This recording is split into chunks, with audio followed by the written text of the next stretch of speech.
आपके भाई का नाम अभिनीत, बाय क्वालिफिकेशन मैं इंजीनियर हूँ। आज से लगभग 12 साल पहले वर्ल्ड की बेस्ट इंडस्ट्री डायरेक्ट सेलिंग और इंडिया की बेहतरीन ऑर्गेनाइजेशन MYL के साथ वर्कआउट कर रहा हूँ। और दोस्तों, जब इस इंडस्ट्री के अंदर आए थे, उस इंडस्ट्री के अंदर आने के पहले की अगर मैं अपनी बैक लाइफ में बात करूँ, बेसिकली आई बिलोंग फ्रॉम शिवाका, एक मिडिल क्लास बैकग्राउंड से बिलोंग करता हूँ। यहाँ पर कई सारे लोग आते हैं, देखता हूँ मैं, जो अपनी नीड्स, अपनी जरूरत के लिए आते हैं। मैं दोस्ती यारी के चक्कर में आ गया, क्योंकि मेरे पास अपना घर था, बस फर्क इतना है कि पिताजी ने दिलवाया था, पिताजी का घर था। मेरे पास अपनी गाड़ी नहीं थी, पर वो भी पिताजी ने स्कूल लाइफ में दिलवाई थी। मेरे पास हर होली, दिवाली, दशहरा या किसी भी तरह के तीज त्योहार, घर में किसी की मैरिज हो तो हमेशा नए कपड़े दिलवाए जाते थे, पर वो भी पिताजी के द्वारा दिलवाए जाते थे।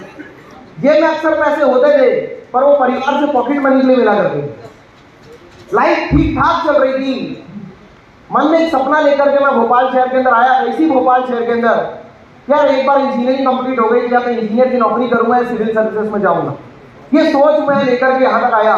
लेकिन पता नहीं क्यों, जब मैं स्टार्टिंग में भोपाल शहर के अंदर आया था ना, तो एक अजीब सा एजिटेशन अंदर होता था कि परिवार से पैसा जब भी मांगो तो शर्म आती है।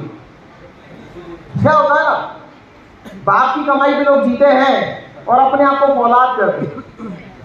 बाप की कमाई पे जीते हैं और अपने आप को फौलाद कहते हैं। अरे फ्री की रोटियां तोड़ते हैं, रात भर बैठ के मोबाइल चलाते हैं और पता नहीं क्यों अपने आप को औलाद कहते हैं।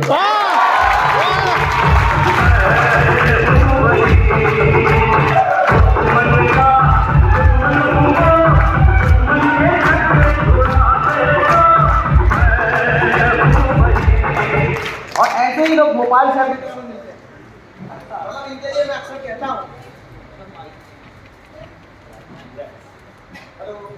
दोनों मेरी आवाज आ रही है? संदेश में ऐसा बनाए कि हम लोग बिना माइक के भी पूरा काम निकाल। तो ऐसे लोग भोपाल में मिलते हैं। मतलब इनके लिए अक्सर कहा जाता है कि झूठों की महफिल में आजकल सबसे आते हैं। झूठों की महफिल में आजकल सबसे आते हैं। क्या बताएं, भोपाल में हर गली में मिलता है, क्योंकि आशिकों की महफिल में आजकल बच्चे आने लगे।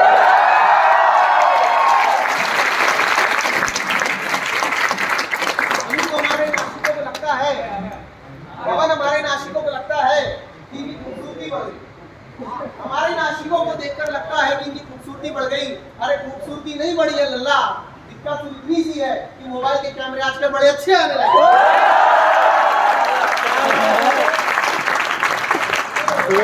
जहाँ जाओ, जहाँ भी देखो, वहाँ पे बेरोजगार बेटे, मतलब जहाँ देखो इश्क के बीमार बैठे, हजारों मर गए, फिर भी लाखों मर गए।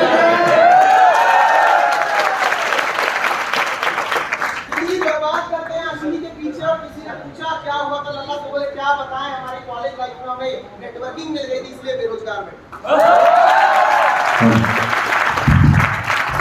तो दोस्तों, जब मुझे इंडस्ट्री मिली और मैं इस इंडस्ट्री का हिस्सा बना, तो मैं सिर्फ इस चीज से अट्रैक्ट हुआ कि चलो यार, कुछ पॉकेट मनी के लिए जो घर से पैसा मांगना पड़ता है वो नहीं मांगना पड़ेगा।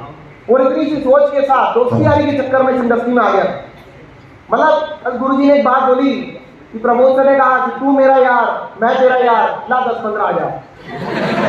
इन्होंने ऐसा बोला तो नहीं था, लेकिन आए हम दोस्ती यारी के चक्कर में ही। लेकिन दोस्ती यारी के चक्कर में विश्वास किया और वो विश्वास यहाँ तक ले आया कि जब फाइनल कंप्लीट हुआ तो नौकरी के लिए अप्लाई नहीं करना पड़ा। जब मार्क्सशीट हमने छोड़ा तो उस साल हम अपनी बाइक से कॉलेज जा रहे थे। जब मार्क्सशीट छोड़ने के 1 साल बाद की हम लाइफ में देखें तो अपनी फोर्ड को स्पोर्ट से घूम रहे थे।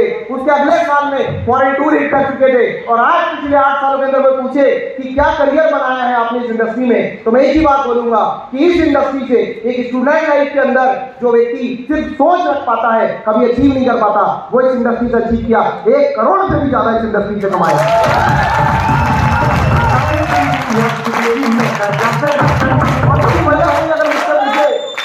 और इसकी वजह अगर कोई मुझसे पूछे कि क्या है इसके पीछे की वजह, तो उसके पीछे की सबसे बड़ी वजह है विश्वास। विश्वास करना पड़ता है दोस्तों, बिना विश्वास के काम नहीं होता। सबसे पहला विश्वास किया मैंने उस शख्स के ऊपर जिन्होंने मुझे इस प्रोजेक्ट के बारे में बताया, और great senior mister Pramod Singh and Rahul Kumar.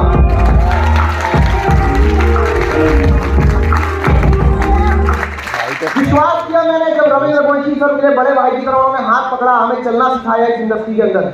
और इसी वजह से इस इंडस्ट्री के अंदर हम डे बाय डे प्रोग्रेस करते चले।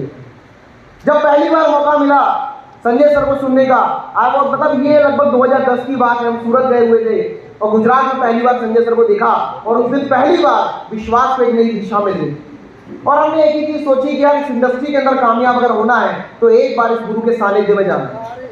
क्योंकि दोस्तों कहते हैं कि अगर अपने आप को आगे बढ़ाना है ना तो पानी पियो अक्सर छान के और गुरु बनाओ अक्सर जान के।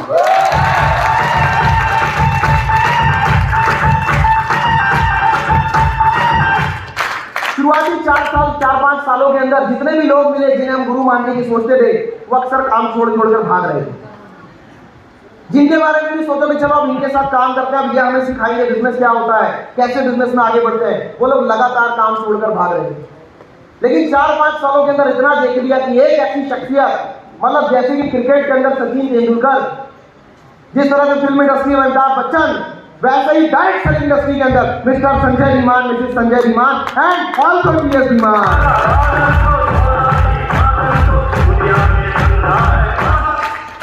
ये बात समझ में आ गई कि गुरु जी का सानिध्य मिल गया तो काम हो जाएगा। पहली बार 6 जुलाई 2014 हमने अपने ग्रुप के लिए डेट ली सर से और वहां से हमारा काफिला चालू हुआ और 14 और 15 फरवरी 2015 पहली वर्कशॉप हमने सर की अटेंड की।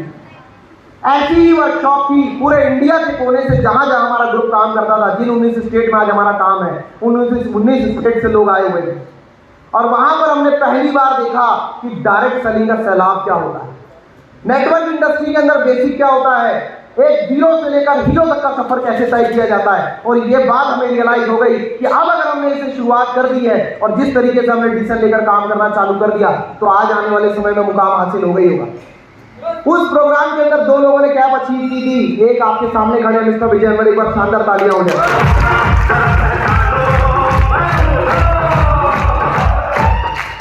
और दूसरे थे हमारे senior engineer Pramod Singh sir.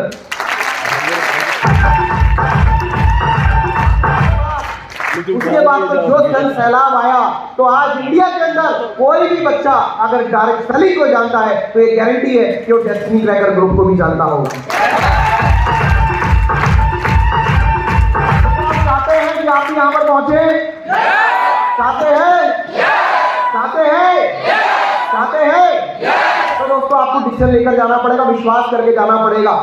मतलब वाइंड अप करूंगा मैं उन लाइनों के साथ जो अक्सर मुझे मोटिवेट करती है, जिसकी वजह से आज मैं यहाँ पहुंचा हूँ कि दोस्तों उम्मीदें तैरती रहती हैं, कश्तियां डूब जाती हैं। उम्मीदें तैरती रहती हैं, कश्तियां डूब जाती हैं, कुछ घर सलामत रहते हैं आंधियां जब भी आती हैं।